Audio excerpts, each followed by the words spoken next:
Hello, we are live. We are live with Miss Martin Muses. It is Once Sunday again. We are discussing the TV series Once Upon a Time. The TV series Once Upon a Time. I have a magnificent panel. My fellow colleague from Once Upon a Fan, Puddentame. Welcome.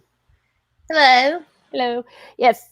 Puddentame and I, we work together on the website Once Upon a Fan. We might have some other Once Upon a Fan people coming in, or we might not. But either way, everyone is welcome. And then we have Tamara. Tamara was a super fan, is still a super fan of Once Upon a Time. Yes, and she was a contributor to many things on Once Upon a Fan. So welcome, Tamara. Thank you. I love Once Upon a Fan. Oh yeah, we had so much fun. that was a blast.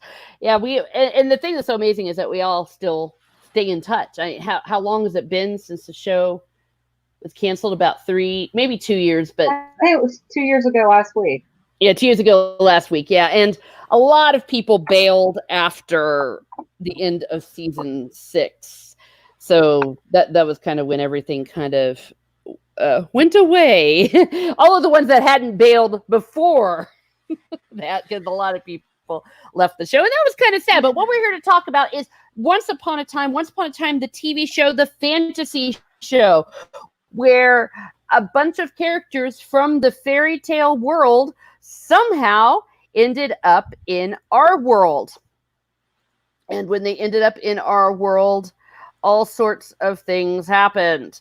I have some pictures I'm wanting to share, but they're not really telling me what they are. So something random is going to come up.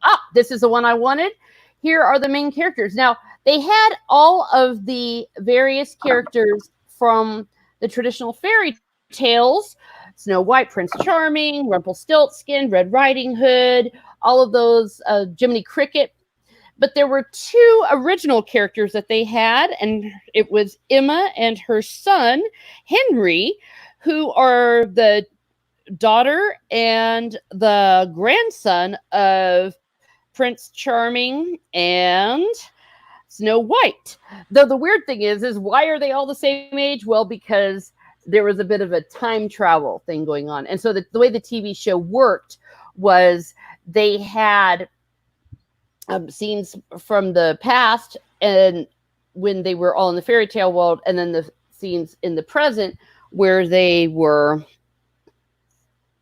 in our world but had amnesia. It's very complicated, but it was such a fascinating premise. I want to ask, starting with Tamara. Tamara, what was your first impression of Once Upon a Time? Did you start it from the very beginning?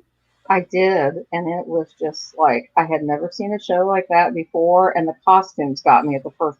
That scene where we see Charming running in and his costume, which you find out later that Rumpel made for him and magic, So I think it was just, from that start of that pilot, I was hooked. And the end of the show, the whole Welcome to Storybrooke. So I was there for every episode. Wow. So you were there from the very beginning. Yeah. I actually didn't start until it was already 3 episodes in the Snow Falls. And then I went back and watched it. How about you, Puddin? What was your first introduction? Did you watch it from the beginning or did you catch it later? I watched it from the beginning. Were you hooked from the beginning? Oh, yes. I mean, I thought it was very interesting. The whole fairy tale characters are real, and they were in our real world, in that little town. It was really, catching. Yeah, and that's how they used to always start off. There was a town in Maine, and we used to we had so much fun. Actually, we had too much fun, I think, with all of this, because that was how they would say it. They would say there's a town in Maine where, and they had that voice. Okay, I'm going to go ahead and bring up one of the iconic scenes from the pilot, which was, are they going to let me do this? I'm going to have to read. I'm almost out of practice. It's been so long since I have actually done a live stream, or where I've been running it, I should say. I took a bit of a break Let's see. This is one of the original characters there on the left. That is Emma, and with the queen, the evil queen, the birth of Swan Queen there. I hate to admit it, but by the end of the series, I was almost Swan Queen because I thought that they had more chemistry than Hook and Emma by the end. Now, Hook and Emma, I thought were hot at the beginning, but some of their magic faded a little bit. But yeah, so that is Regina, the evil queen, while she is there. And we have AFK Bard, and she is telling us, I guess, one of her favorite characters. And Hook is hot. Yes, we can all agree with that. Hook, Colin O'Donoghue is something else. That's just all I got to say about this. Now, did any of you get the opportunity to actually meet Colin O'Donoghue? No. No. No, I okay, did get an autograph Hook from him. Oh, yes, you did. Yes. Want to tell about that story, how you got that more Puddin'? Well, me and Teresa had gone to Disney World, and we came out of Pirates of the Caribbean, and we saw like a whole barrel full of these hooks that you have for your hand, to replace your hand, for little plastic hooks. And we got like, we had just seen the Colin O'Donoghue's debut episode the night before, and I was like, oh, why don't we get these hooks and send her to Colin O'Donoghue and get him to sign them? Mm-hmm. Yeah, and it was one of those things where we were like, we don't know if he would, but why not, right? Yeah, it was just a try. Yeah, because at that time they had the fan mail opened, and you could write the actors. Mm-hmm. And so that's what we did. And I think I got mine a year later. Mm-hmm. It was several months later. I finally got it back in the mail, and it was signed. You're right, him. Yeah, and we couldn't believe it because, I mean, I'd forgotten about it. I know that, and yeah. So here, I'm going to bring up a picture here, and welcome everyone that's coming in. But yeah, I love him or hate the character. I think we all can agree. Let's just have a nice little pause to appreciate that glorious man right there, Colin O'Donoghue. Welcome, Miss. Welcome. Yes. Miss is saying that she likes August. Yes, August was he was a really great character from the first season. Yeah, a lot of people like. Yeah, there he is. A lot of this picture. I mean, I was in love with Hook. And I remember that was all we really talked about. And that's all everyone really talked about. And then the whole thing happened where the people that liked him were called hookers.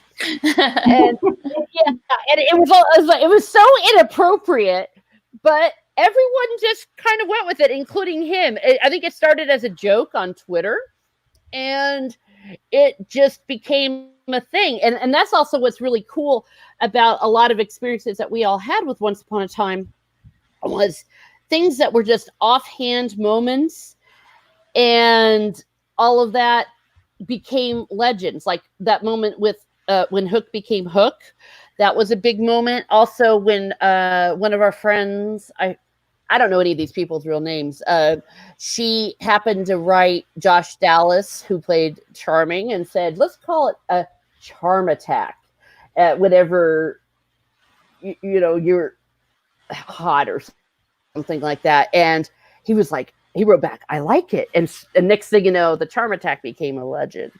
So yeah, so people are saying their favorite character. Yeah, I'm going to go ahead and change this up in here where I'm going to point out this mother. Yeah, sorry. Okay. Yeah, let's just pause.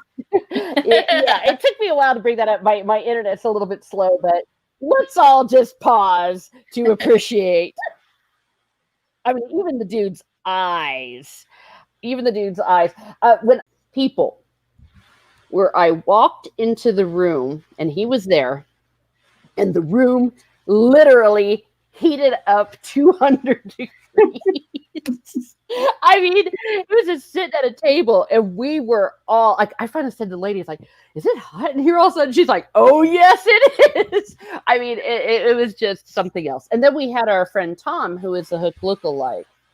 Who he had a lot of real great moments with Colin O'Donoghue. I can't say anything bad about that man. He was amazing.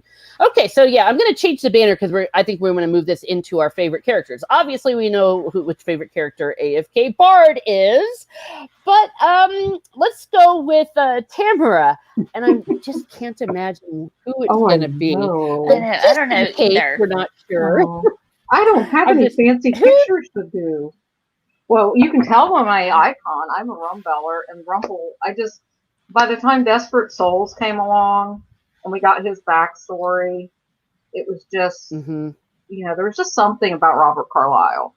I had only seen him in a couple movies, and I didn't even really know who he was, other than he looked familiar. I had seen him in like Aragon and the old James Bond movie. And that was probably the only things I can really remember seeing him in. But I'm just like, oh my. This character, he was just marvelous. And that's probably my closest brush to fame was we got thanked for that video we sent him for his birthday. Oh, yes. Or what if we used to say? We used to say, oh, my gold. Yes. Okay. And this I'm going to bring this up because this was public. This is from our Once Upon a Fan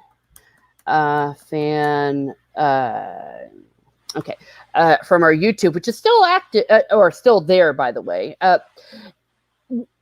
Once again, there's lots of things we cannot say, but Robert Carlyle is, how do you describe it, Maury?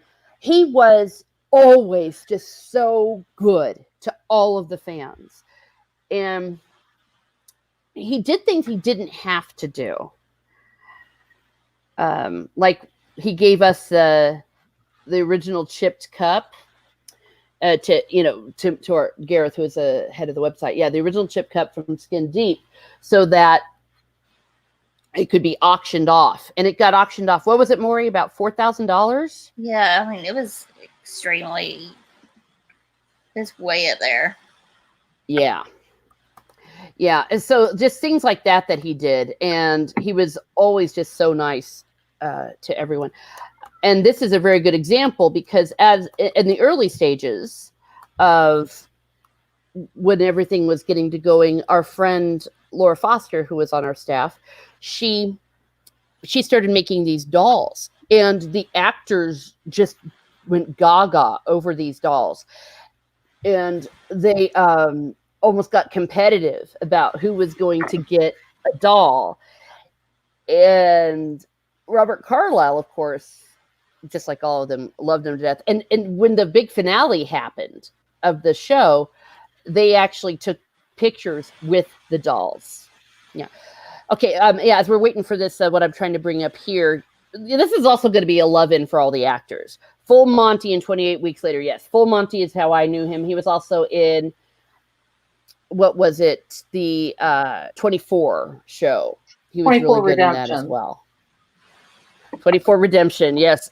It was very redemptive. Yeah. But yeah, when the show actually ended, they posed, both him and Lana Parrilla, they posed with the dolls. They just loved them so much. And when I went to personally showed Lana her one of the latest ones that she had made, and also John McGuire, his Robin Hood one. And that one's pretty cool as well. I'm trying to bring up this thing. All right, so we have Rumpelstiltskin. Now, you said that there was a lot that you liked about him. What particularly could you say, if you were to put into words, Tamara, a little closer about what particularly about the Rumpelstiltskin character that really caught you? wow, that is, to put it in one word, I would think it was a redemptive story. And that he always made the wrong choices, but in the end, he made the right choice. And it gave hope for everybody else. No matter how far you fell, there was always hope, which was the theme of the first of the show. But I think it was just that I'd get mad at him when he made mistakes. And I'd be like, yeah, and it's like, but I never gave up rooting for him. Even at times, we weren't going to talk negative about the show, but even at times, the writers went in directions that, I think there was a general feeling that after season 3, like seasons 1 through 3 were just about perfect, and after season 3, there was definitely a direction that they went in that was called. We'll go into that at another time, but yes, it was like they deliberately wrote him to sabotage him, and I think that was probably why we all got so frustrated. We felt like it wasn't organic with the character, and that there is a way that you can give conflict without making him suck. Which is why I'm writing my Once Upon a Time Reimagined if I ever get it posted. Absolutely, yeah. Tamara has fan fiction on Archive of Her Own. Am I correct on that? Yes, I think I'm under Weaver's Grace, T.S. Menninger or Weaver's Grace. I can't remember, but I can post a link to it at some point. Okay, cool. Yeah, and now Maury was Rumpelstiltskin. Who was your favorite character? Now I'm thinking about it. Who was yours? I had a few. Of course, Rumpel, he's up there because he was the most interesting character because you didn't know, at the beginning, you didn't know what side he was exactly on. Was he a villain? Was he on the hero's side? Because he was, he was doing like his own thing. And you can tell, like Emma said, like you're playing diagonally. And it just made a very interesting, complex character. And of course, then Robert Carlyle himself. I mean, the whole hand gestures and the magic, how he did the little flip thing. With his hands. All magic comes with a price. Yeah, the price. Yeah. And you're right. We didn't know if he was bad or good. Absolutely. Yeah. And then, of course, the Rumpel's makeup in the fantasy fairy tale land was incredible. That was absolutely fantastic. And sorry, go ahead. And like Emma, I thought Emma was interesting too. And I liked Regina, Lana Parrilla. I mean, she was just so good. Like playing bad, and then at the end of season 1, you can see like the change in the character a little bit because of Henry. Yes, because of her love for Henry. I mean, that was so top notch. It was so good.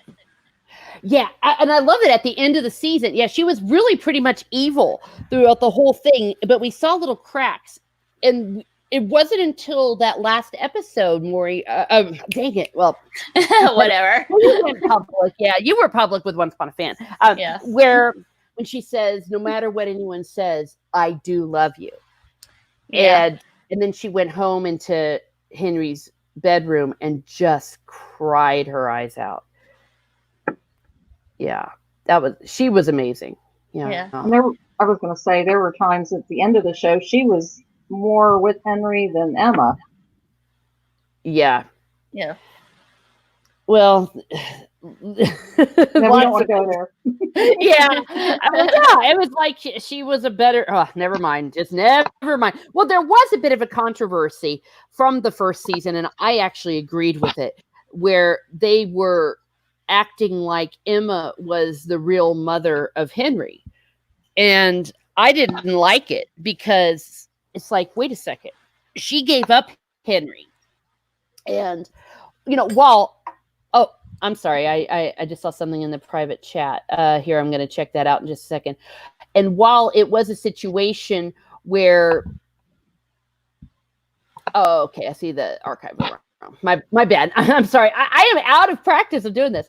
It was a situation where it was like they were acting like Emma was back in the life now, and so Emma had a right to Henry, and ultimately she did not have any right to Henry. It was a closed adoption, and a lot of people didn't like it, and we learned later that even the actors didn't like it, and that Lana had kind of lobbied for that no, she is Henry's mother. She adopted him. So I don't know. Y'all have any thoughts on that or not? I think. Yeah. Oh, go ahead. Go ahead.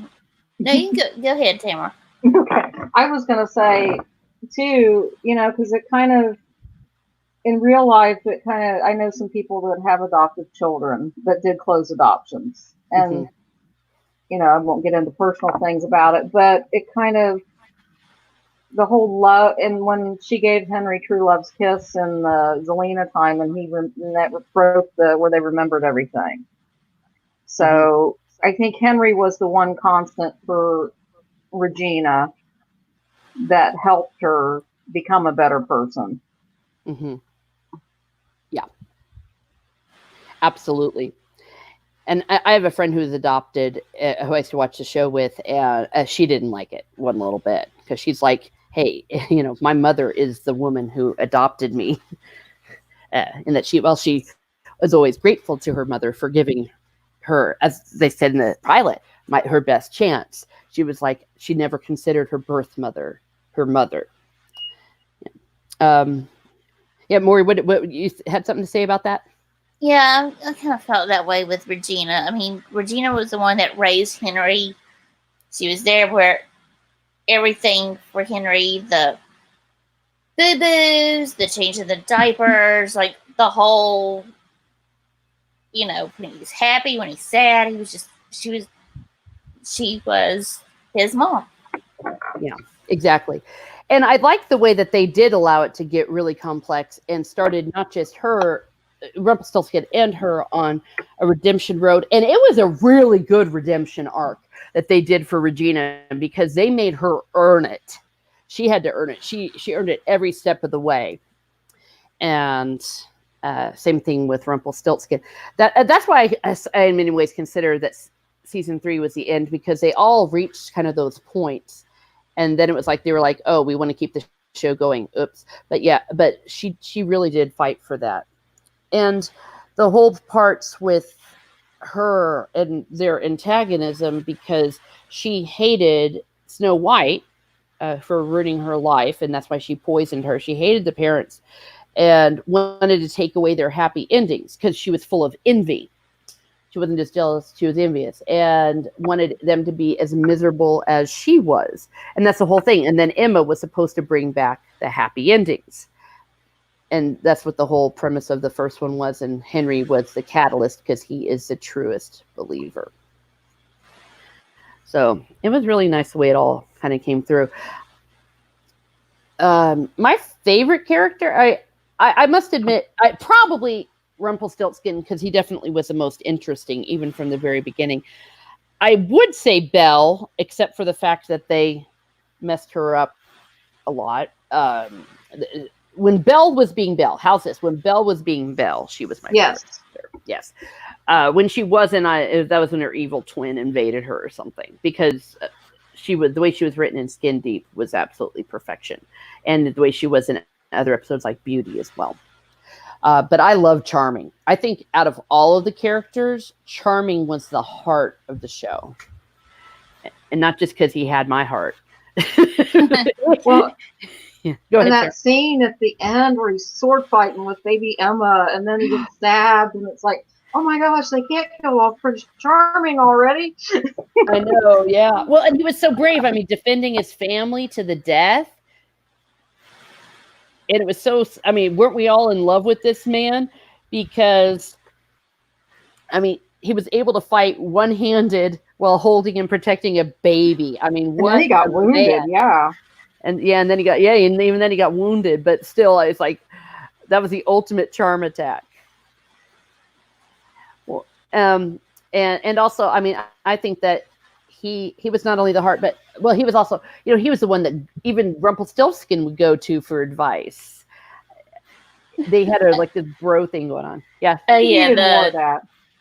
Oh yeah, that was hilarious. He went to Charming for dating advice, and Charming's like, "Are you asking me for dating advice?" And Rumpel's like, "No." And then his eyes shifted, but maybe I am. Yeah. Well, and I think that was a dynamic that got lost later too, because they were both Henry's grandfathers. They could have had some great adventure with Henry. I know. And Charming's all like, "But I'm his grandfather." You can have more than one. Grandfathers. Yeah, he was a little bit dumb as a rock. But he made up for it with those charm attacks. Absolutely. Well, and also, though, I mean, he had some really great moments. Well, I mean, of course, he did the whole opening scene, which is one of the best opening scenes ever from a show. But he was like the patriarch of the show, because he really was wise. He was a very good father to Emma, and he had some of those great moments where he had to deal with the death of his father and all those memories. His dad being a drunk, and then finding out that actually, that wasn't quite the case. Well, I mean, he was a recovering alcoholic, but that they'd always thought that he fell off the wagon, literally and figuratively. Oh, yeah. Yeah. And then found out that he was murdered by none other than Hook. Oh, gosh. Yeah. Okay, it happened a long time ago. It's fine. Yeah, that was the only part I didn't like about that, because it's like Rumpelstiltskin looks at someone cross-eyed and everyone hates him for all eternity, and then Hook's like, "I murdered your dad in cold blood." And it's like, water under the bridge. Yeah. But that was when he was a pirate. He's changed. Yeah, whatever. And it's those blue eyes, Yeah. Well, I'll tell you what, they did get it right toward the end when they had Rumpelstiltskin and Hook, even though it was Wish Hook, as cop buddies.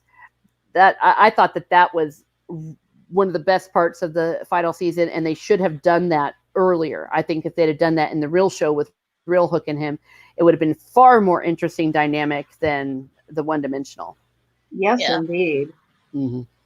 And then the serial killer Hansel was really good too. Oh yeah, that was a great plot. Yeah, I think that the show was at its best when it was episodic, because the first season especially was very episodic. We would just find out about who people were in real life and found out their back characters. I mean, remember how for the longest time we were almost certain that Red Riding Hood, spoilers, by the way, Red Riding Hood really was the wolf. We weren't sure. Yeah, and then when Red Handed happened, and we found out about, Pinocchio Archie. and his father. Yeah. Well, yeah, Archie. Oh, yeah, that Archie was, that he was responsible for that Jiminy Cricket. Gosh. Yeah, I mean, wasn't that intense? And the whole, wasn't it clever also to make Jiminy Cricket a shrink? Yeah. Yeah, we had that. And the fact that Marco Geppetto, how much he hated Jiminy Cricket. Was it Jiminy Cricket? Yeah, it was Jiminy Cricket, because he turned his parents into puppets. Yeah, he gave. Yeah, it was kind of an accident. Yeah, it was his. He meant to turn his own parents into puppets, but his parents being con artists, they slipped it to Geppetto's parents. Yeah. Yeah, they were like two of the awfulest characters ever. Oh gosh, yeah. And I hate that we never got to see their comeuppance. Yeah, you're right. Oh gosh, and also, see, that's where Rumpelstiltskin was a bit of a shady character, because he kind of knew that was going to happen. Yeah, and he let it happen anyways. But he was so blissfully funny, it didn't matter. Oh gosh, I love that scene with Snow, and what one was it? It was I can't remember the name of the episode. That's bad. But the one where he's in the boat and he just appears in her boat. He just wants a pluck of his hair, and you find out he's doing the true love potion thing. Yes. Yeah, that was the one where it was it 7:15? Yeah, maybe. Yeah. Yeah, because that was when she forgot. Yeah, and you're right. Yeah, they're just talking, and then he just like pluck and just yanks out some of her hair. Yeah, that was. Yeah, and then yeah, those are some things that are they're so good, and I'm trying to think. There's so many characters, and that's the fact that they had such a large ensemble cast and were able to pull it off. I thought that was also amazing. I mean, let's see. Well, we had Granny, we had Henry, and Graham. How could we forget? I was thinking about him a little while ago. So, do you know we never found out that Regina killed him? None of the characters ever found out that Regina was responsible for his death. Well, Emma knew though. Emma suspected, and so did Henry, but know that they never actually. You're right. They never knew that she actually murdered him. They just suspected she did something. You're right, but she never paid for it, did she? No. No. Another plot hole for fan fiction. Yeah. Yeah. Well, yeah. I mean, she didn't just. Not only was she responsible. I mean, she crushed his heart. Yeah, she murdered him in cold blood. She crushed his heart into 50 Shades of Graham crackers. That was the best half season finale, though. Well, and yeah, not only that. Oh my gosh, she she did that after raping him for years. Yeah, that's another issue that was never. Yeah. I think that they hope that we kind of forgot that. Yeah, and then Zelina too. Oh yes. Yeah, she got the easiest path to all of a sudden everybody likes her. Even Belle was going to her for advice, and I thought, "Oh my you're gosh, going to your husband's abuser." Yeah, I know. Again, when Belle was written so stupidly. Yeah, she lost her brain cells. She was not the Belle of The Outsider. No, and it's getting. You're right. I mean, part of me's like, well, no wonder Rumpelstiltskin lost his crap. He's like, wow, everyone's just loving on my rapist there. Well, because they went and tried to say that they weren't raped, that Zelina hadn't raped him, Rumpel. But it's like, if you watch season 3, there's a lot of implications there. But she definitely controlled him and tormented him and starved him and killed his son. Murdered his son. Emotionally abused him. Yeah. Yeah, speaking of which, did they ever address the fact that she murdered his balefire? Murdered the Henry's no. Other than that Rumpel went to kill her because of what she did, and then she didn't die anyway. Yeah. We got soap operas. People kept coming back from the dead. Oh, yeah. Yeah, everyone came back from the dead except for the people that we wanted to come back from the dead. But we did want Rumpel back. Yeah. But we wanted Robin back, and well, the thing with Neil. Robin and him, they shouldn't have killed in the first place. Well, especially Robin Hood. That whole Hades thing. I said Hades was such a wonderful villain, and they just kind of turned him into this weakling. And it was just, we're getting back to negative. But he was so good at being a villain. And they mess with Greek mythology, but that's what my degree is, so don't get me started on the Greek mythology stuff. Oh, yeah. They left out Persephone from Hades. Oh, they did.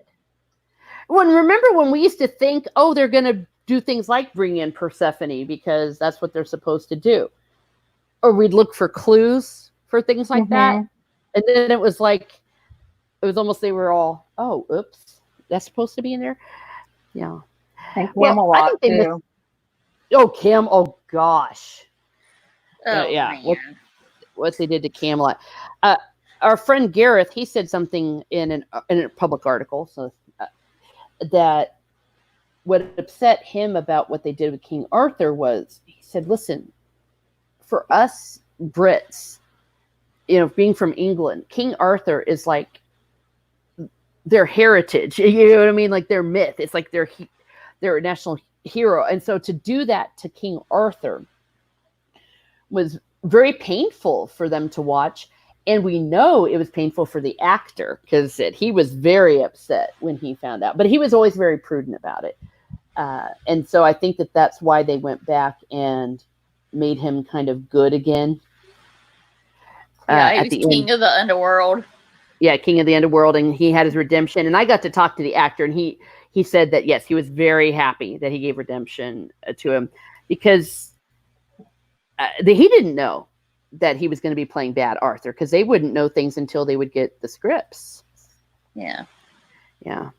I mean, they had that sweet Arthur Guinevere romance when they were young, and then along comes Lancelot. Yeah. But that is in the... Yeah, they could have done a lot of really good stuff with that. What were you going to say, Maureen? Yeah, well, they did that whole flip thing with Peter Pan, which works for Peter Pan because if you read the original story, not the Disney version of Peter Pan, there's always a dark undertone to Peter Pan. Yes. And that was one of the great twists of all time. Yeah, so that worked for that character. You can't do that for all characters. Like, that definitely did not work for King Arthur. No. Yeah. And I think that it was maybe ignorance. I hate to use the word ignorance, but I will. That they didn't realize, maybe being so Amerocentric or something, that by doing that to Arthur, how much that would sour people. It was also like killing off Robin Hood. There's another English hero that they got rid of. You're right. Oh, and killing Maid Marian and yeah. Though Maid Marian, the way they originally had it, which I thought was better, where she died a hero, because I even said she had to die a hero, and so that we could. Regina and him could be together, but what they did to Robin Hood, having him being raped again, they were so obsessed with rape, it was really disturbing, and especially of men. Yeah, the raping of men, that was very weird.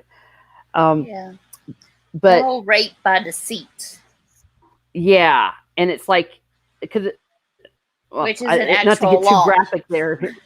Yeah, it's like even Wish Hook. Yeah, he did too, didn't he? Yeah, it was almost as though they. Yeah, it was almost as though they didn't realize what they were doing because they didn't acknowledge that men can be raped, and that's actually more disturbing than all the men being raped. Like don't you know? There's a law on the books that a woman or whoever rapes by deceit, you can go to jail for that. Yeah. Though I did have we had an ongoing gag in our group that every single character on the show, with the exception of Henry, should have been serving about 10 consecutive life sentences. The amount of murders, the amount of kidnappings. Belle didn't. Well, she did push Gaston into the River of Lost Souls, but he deserved it. Yeah, maybe manslaughter, but also it turns out what she did to Anna. That's true. So I used to say Belle wouldn't go to jail, but then I was like, oops. And of course, Hook, he was a serial killer. Well, he stole a wife. He murdered. That's serial killer. Yeah, and because he kept trophies. That's what was creepy. It's like that's what it's like. Okay. Emma, she did all sorts of stuff. Definitely by being too stupid to live, she ruined everybody's lives. Though she was the hero in the beginning. Yeah, and of course, Snow and Charming, they should have all gone to jail for kidnapping. Yeah. Kidnapping Maleficent's daughter. Mm-hmm. Egg napping.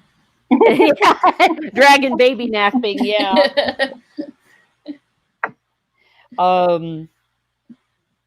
Yeah, left and right. They're all a bunch of felons.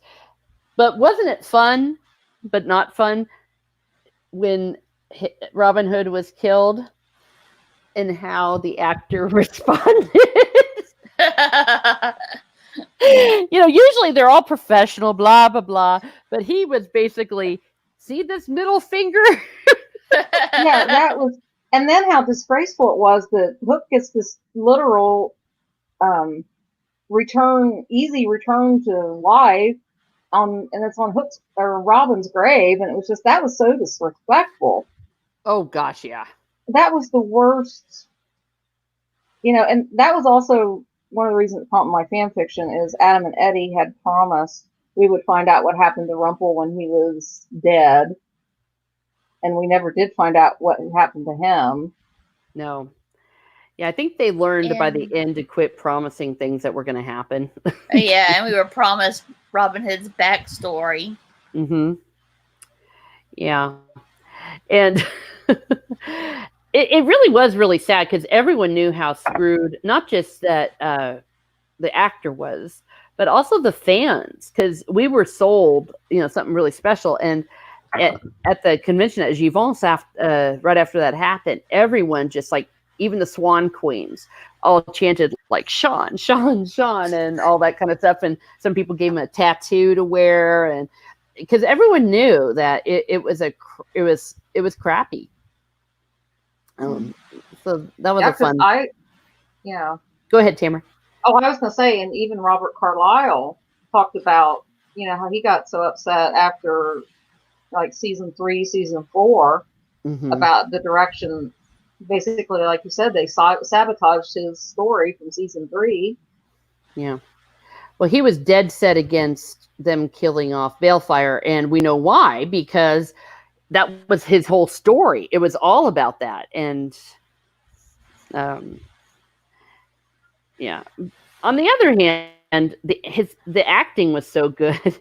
I remember Neil, I had mixed feelings about Neil, but his death scene was so good. I'm like, okay, I like him now, just in time for him to be gone.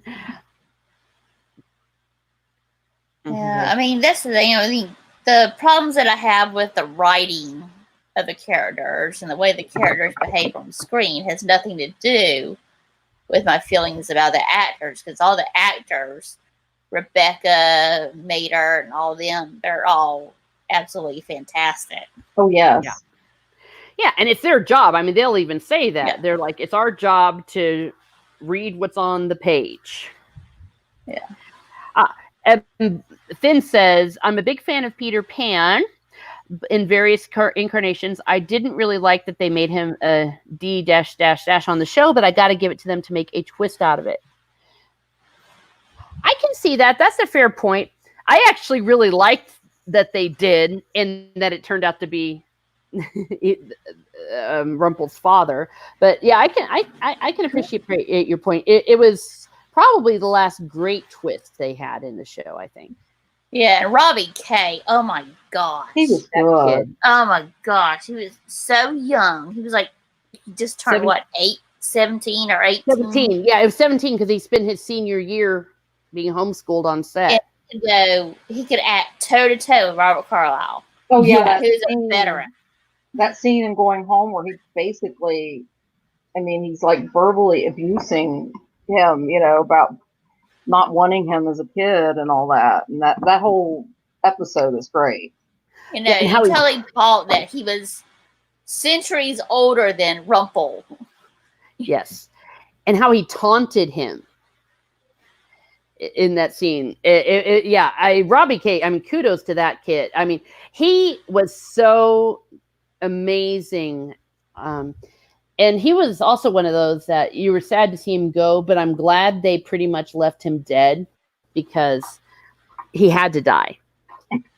Yeah. Yeah. But he's one of the ones I would have loved to have been brought back. Yeah. Just to do like he died and maybe have his own redemption arc. And well, except for him, could he have been redeemed though? He was not just totally rotten. redeemed. I wouldn't want him like turn into Gary Stu Hook, but Yeah. you know, have him a little bit better toward Rumple. Yeah. And then like him and Black Fairy together, I would have loved those two interacting. That would have been that would have been a villainous duo. Oh yeah. Well, like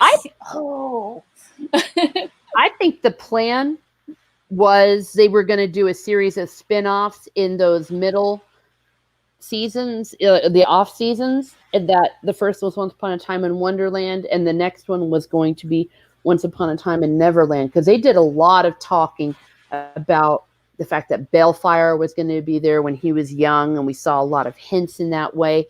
And that would have been so amazing if they had done that and had Hook and Tiger Lily and Tinkerbell. All of them, yeah. Once Upon a Time in Neverland, and because they set it up, but then some Disney exec screwed it all up by saying, "Let's try to turn it into a series like Wonderland instead of the mini series that they were going to do in the middle," and that ruined everything. Because of course, then when that wasn't successful, then they couldn't do those.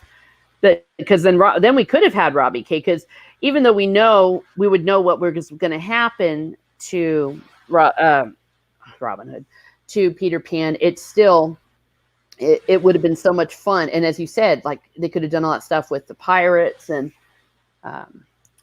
everything just would have been perfect. But okay, so let me see. All right, I want to let's just have a gushing moment. When Robert Carlyle recorded this for our friend Laura Foster, I can't even imagine. You can't even imagine how crazy we went when we saw this, but it was absolutely amazing. So I'm going to share this and share the audio.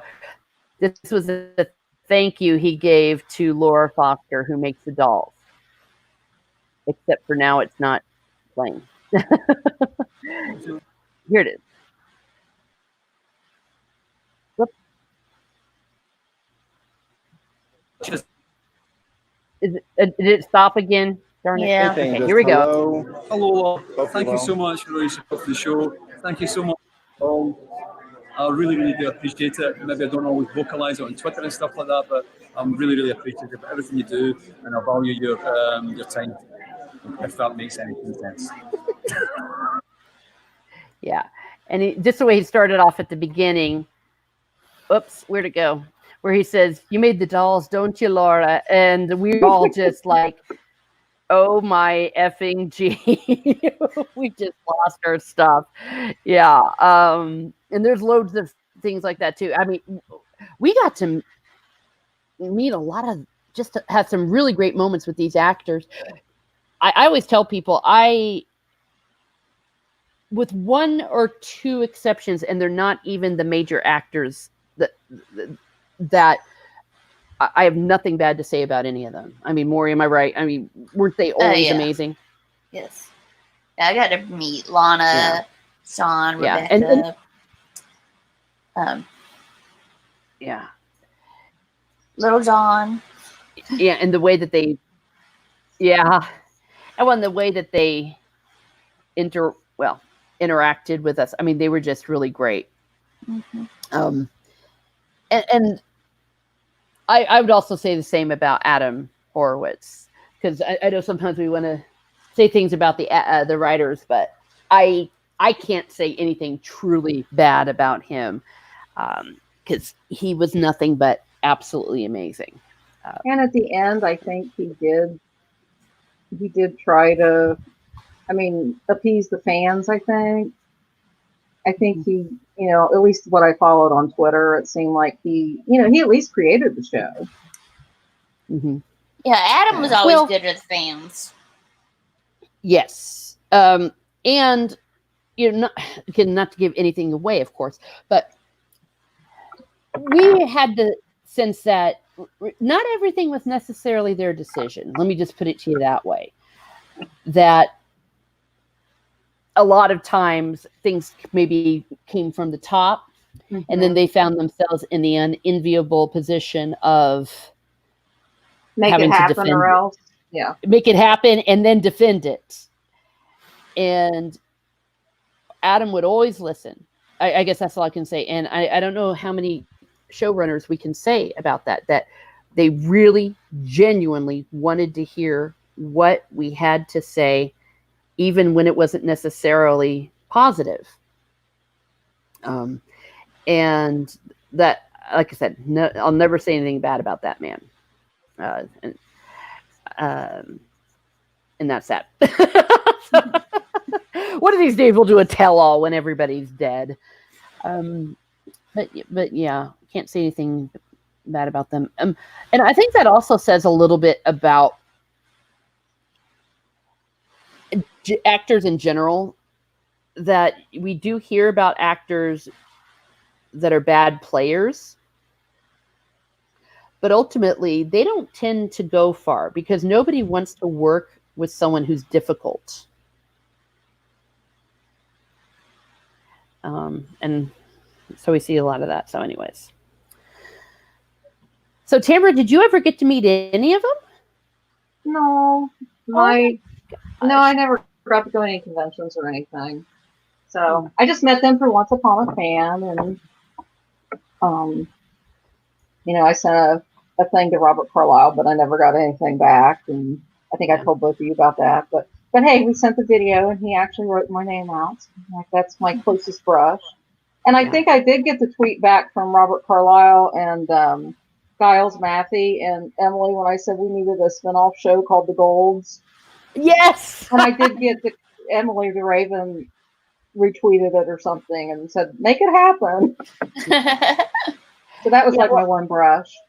Yes. Well, and didn't you, Maury, on Independence Day, you took your dolls and you had Belle and Hook and Mr. Gold with American flags, and Emily tweeted that one. Yeah, she did that one. Yeah. Laura Foster got Robert Carlyle the first day. He did the Tuesday evening tweets he used to do. Yes, before everyone got psycho, he used to be able to interact a lot more with us. Yeah, Laura Foster. I mean, I think we all did. I didn't. Oops. Okay. But Laura wasn't going to do it because it was that day her and her daughter were playing The Bachelorette or The Bachelor. And Laura made this little paper doll of Rumple, and he got a rose. Yes. And she had a picture of it on her Facebook. And I'm like, PM'd her when Robert was on Twitter. I was like, Laura, go to Twitter and tweet him that picture. Maybe he'll say something cute about it. She's like, no. I'm like, go ahead, do it. She's like, okay. And she did it, and he responded. It was awesome. Yeah. And of course, he did a lot. Well, of course, with Amy, we're going to try to get Amy on sometime to talk about this, because she's kind of like Forrest Gump. She was everywhere. She talked to everybody. And even now, like, sometimes Adam will tweet back to her and stuff. So she had a lot of cute interactions like that and talking about her son. I remember when Hook got cast, I immediately tweeted at him, congratulations on being Hook. And he wrote back, thank you. And I saved it, of course. I saved them all. And I remember going, dude, you don't know what's going to hit you. Because I think he's like, oh, thank you. Isn't that nice? And the next thing you know, and Gareth under our account was like, get ready. Sure enough. Yeah, but I had to tweet right after, like, get ready to have a lot of followers. Incoming, yeah. And there's also loads of fun stuff. Yeah. So it was a good time. Gosh, incoming. Yeah. Oh my gosh. Yeah. I'm just thinking of all the things we can't say. That's just what I'm saying. It's like, some of that's behind the scenes stuff. But yeah, I can't say anything bad about any of them. Yeah, and I like how the actors are all still good friends. Yes. Just the other day, Sean and all the rest of them they're talking on Twitter to each other about the Victoria's fundraising about the blindness. I can't remember exactly what exactly it is, but about her daughter and everything. They seem like a very wonderful cast. It's that ensemble cast. I think that might be part of why it was so good in the first 3 seasons, because it was like all the characters had big parts of stories. Oh, yeah.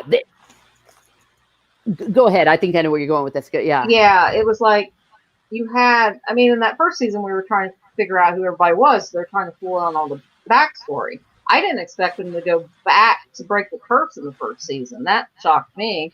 Yeah. But the thing was, in this first 3 seasons, you had our core group of main characters, and they were all equally important. Like, poor Belle, she disappeared and was just babysitting by the 4th, 5th, 6th season. Yeah. Or they just needed her when they needed to know how to break a spell or something, because she was apparently the only one that, since she was the librarian, figured out for the librarians. Okay, no prejudice there.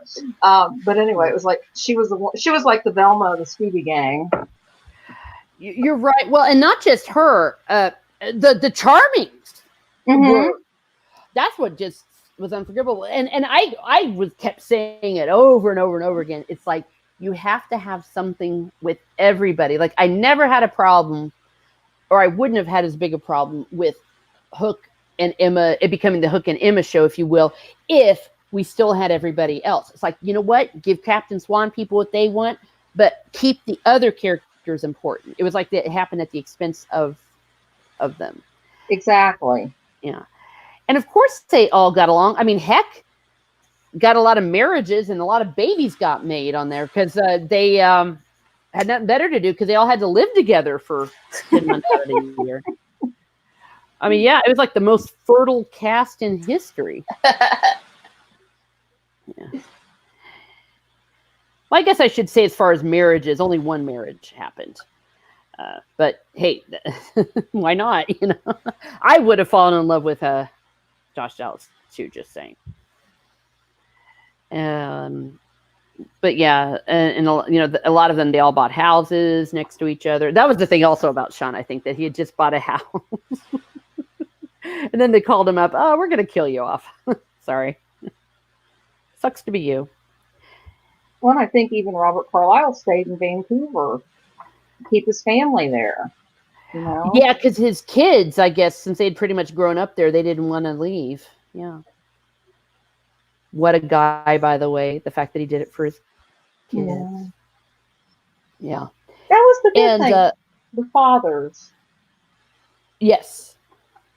Yeah. Well, and the show actually did a pretty good job of showing positive male role model figures and father figures, Charming, and even Rumpel, even though he failed. Part of this whole thing was because he failed as a father, and how he, at the very end, with Neil and with Balefire, was able to redeem himself, and how they got reunited. And then we had Robin and Neil both leaving their kids fatherless. And then poor little Roland, but we won't talk about those parts yet. Yeah, I was going to say, rage! Yeah, and then they just sent him off by himself. There's some more actors that still interact, Roland and Sean. He was so cute. And Henry, he's like, happy birthday. You still call each other father and son, too. Yeah, it's like, happy birthday, son. And it's like, you're growing up to be a fine boy. Well, and the actors, the kid actors, you would see, because they were kind of lonely, especially Henry, because, he was up there, all his friends back in LA. So he and the Pinocchio kid and his little son, Jacob Davies, not his little son, oh my gosh, no, his little brother, they used to play together, because they would put pictures up on Twitter of like they went trick-or-treating together and all that, because they were the only kids that they were hanging out with. And of course, Jacob Davies, what a darling little boy, who's not so little anymore. I know, he's like grown. He's graduated high school. I know, and he still stays in touch with us. And when we did a feature article, I think it was basically the last year, Amy did it, I think, if I'm correct, and it made her mom cry. I mean, it was so beautiful. Their mom cry, And Geppetto, the actor plays Geppetto. I can't. Oh gosh, what a man! Well, you met him, Maury, at we met. Canada, in Santa Tony Amendola. Yes. Oh my gosh, what a guy! And he's a Shakespearean actor. He's a great actor. That's why he could just come on and be, "Hello, I need to repair this," and like steal the whole scene. Like he was doing Shakespeare. Yeah. It also killed Dexter's mom with a chainsaw. On Dexter. Oh, I didn't watch Dexter. I'm sorry. We just started watching it. You suck. You suck. Okay. Well, I guess I know what happened to Dexter's mother now. Yeah, but I'm not too mad. I'm not too mad because my thing is, if you don't want to be spoiled, stay off the internet. And it's only been like. It's only been like 10 years. 10 years. Yeah, exactly. Well, and yeah, we had a really nice talk when we met, and we bonded a little bit because he has his Italian heritage, and at the time I was going to an Italian parish, and he said, but do you have St. Joseph's table? And I was like, well, yes, we do. And then he like hugged, and we hugged. It's like, oh my gosh, because it's like a thing from the old country that a lot of those traditions are dying out, and even to this day, every St. Joseph Day, I always exchange, St. Joseph's, and he always exchanges back. And he told me to get a certain kind of pastry. So just little things like that they still remember, and we still stay in touch. I mean, in touch that way. I mean, we're not talking about these people aren't our best friends or anything, but just that they remember those things. And I think that says a lot about these actors, again, that they didn't hire jerks. And sometimes people give them a hard time because they always are hiring like the people that they worked with from Lost. But we always said they're probably doing that because they're hiring the people they already know and that they want to work with. And as we saw, that they were all exceptional people. Oh, they were all great actors. I didn't watch Lost, but I thought they were all, phenomenal. And then not only were they phenomenal actors, but they were the height of professional and the height of kind. It just a little story about Rebecca Mader. I took my little niece. She was helping me out when I was doing some interviews and filming. And she sat and she told my niece, because at the time she had these little purple glasses she'd just gotten. She sat and told her, "Oh, I want to tell you a story about a little girl who had these purple glasses." I mean, it was just so cute. She didn't have to do that. So that was just really sweet. Oh, Genevieve is here. Genevieve was a great friend of Once Upon a Fan. She used to do those beautiful, beautiful manipulatives of the stories. And she took a lot of photographs from Storybrooke when she went up to visit the town. Had beautiful photographs, and there were photographs of her swans. So welcome. Hey, Genevieve. Yeah. Hi, Genevieve. Yeah, it's like a reunion. I'm gonna try to get more people. It was hard. It's hard to coordinate everyone right now, but bring back some of the old gang. We have a lot of good memories to go over. So, we're going to be winding down. We're now past the 1 hour. Is there anything, maybe any final thoughts or anything that we haven't talked about that you'd like to bring up about Once Upon a Time? No, I think I'm good. I think we had a good discussion. Yeah, absolutely. Yeah, and everyone that's coming in, the next time we do it, we'll be narrowing in some themes and getting some more people on the panels. So let's all stay in touch. Thank you, the Rookie Critic, for coming in. Thank you, Genevieve. Thank you, Finn, AFK Bard. Always the mod with the mostest, doing a great job there. She was a huge Hook fan. Zevius popped in. Thank you, Zevius. Oh, apparently he wore eyeliner for a decade. Okay, the Revenite. Always great, all the way from Liverpool. Ara and Miss Sarcastic Nerd, another Hook fan, but she also liked August. Yes, August was cute. August was cute. I thought August was going to end up being Henry's dad for a while. Ooh. I did. But then I'm like, well, Emma doesn't act like she knows him.